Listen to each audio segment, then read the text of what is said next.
Today I'm going to discuss with you another reason that I haven't discussed before as to why you stay in an abusive relationship.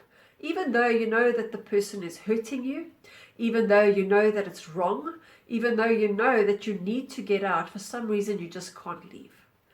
So for those of you who don't know me, I'm Natasha Williams and I'm a toxic relationship expert and a personal development coach.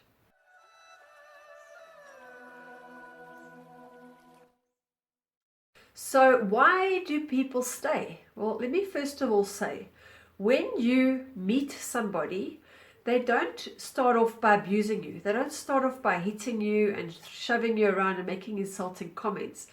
Although there might be a couple of red flags that make you feel uncomfortable, it's not enough to say, well, this person is abusive. In fact, but for those of you who already know, you go through an intense period of love bombing. And the love bombing is where they want to get to know everything about you. They want to get inside your head.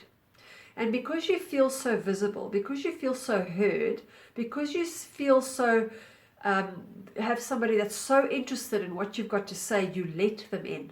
And this is what happens. Because you open up, you literally open yourself up to allow a person to come in and invade your space. And at the time, it doesn't feel invasive. It feels quite pleasant. So you share your secrets, you share everything that they ask you about because they seem to be so genuine. And now that you've opened up, it's not just you that's in you, it's also him or her that's in you, inside your head. Okay, not necessarily your body, but they're inside your energy field, inside your personal space. Then they also want to get inside your physical space as well as quickly as possible.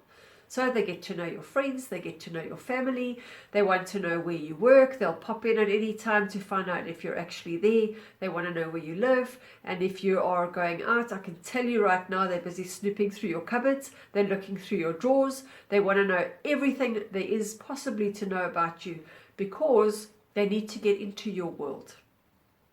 Now that they're inside your world, they start taking over. So it's almost like getting inside somebody else's car, and now they need to take ownership of that car. They take the steering wheel and they start saying, this is now my car because I've been driving it so long. And so slowly but surely the cracks start to show.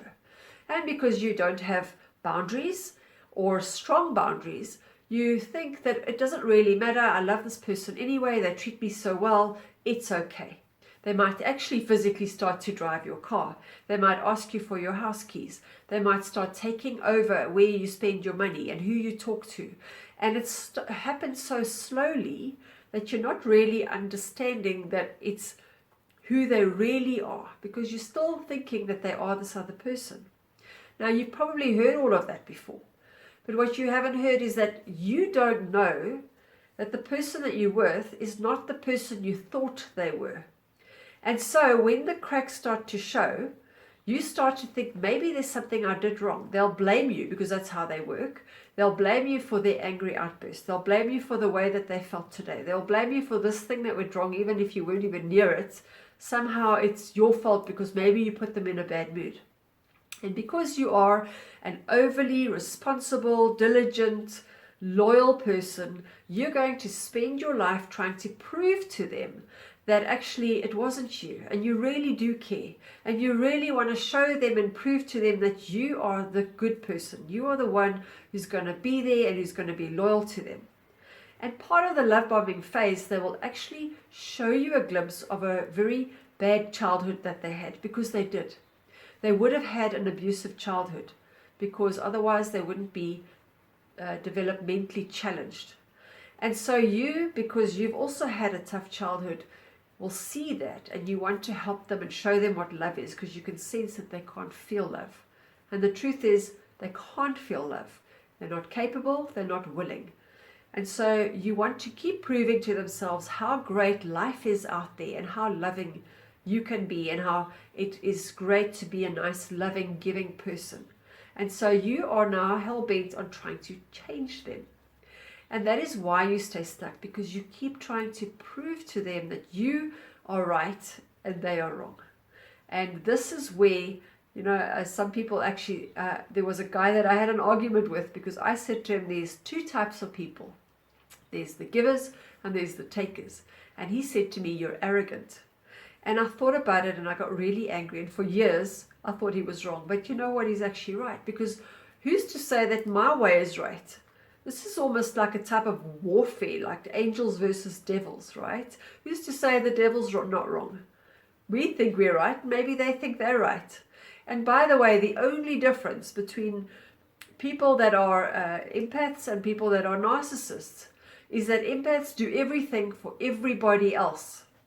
And narcissists do everything for themselves. And that's the only difference. Everything else is the same. You take care of everybody else and they take care of them. And you've so polarized on the side of not giving to yourself, and they're so polarized on the other side of not giving to anybody else, that nobody is prepared to budge. And people often say to me, "Why must I be the one to change?" Well, the fact is you are the sane one. You are the reasonable, logical person, and you're the one in pain. And so if you don't want to be in pain anymore, then you have to do something about it, because they are not. They are only going to make things more miserable and worse for you. Anyway, so let's hope that that helped you. If you'd like to have a free call, I will show you a roadmap how you actually can heal yourself so that you can stop attracting these kinds of people in your life. And maybe I can help you. I mean, you could do the work yourself. I'm offering my services. And if all else fails, you have an awesome day.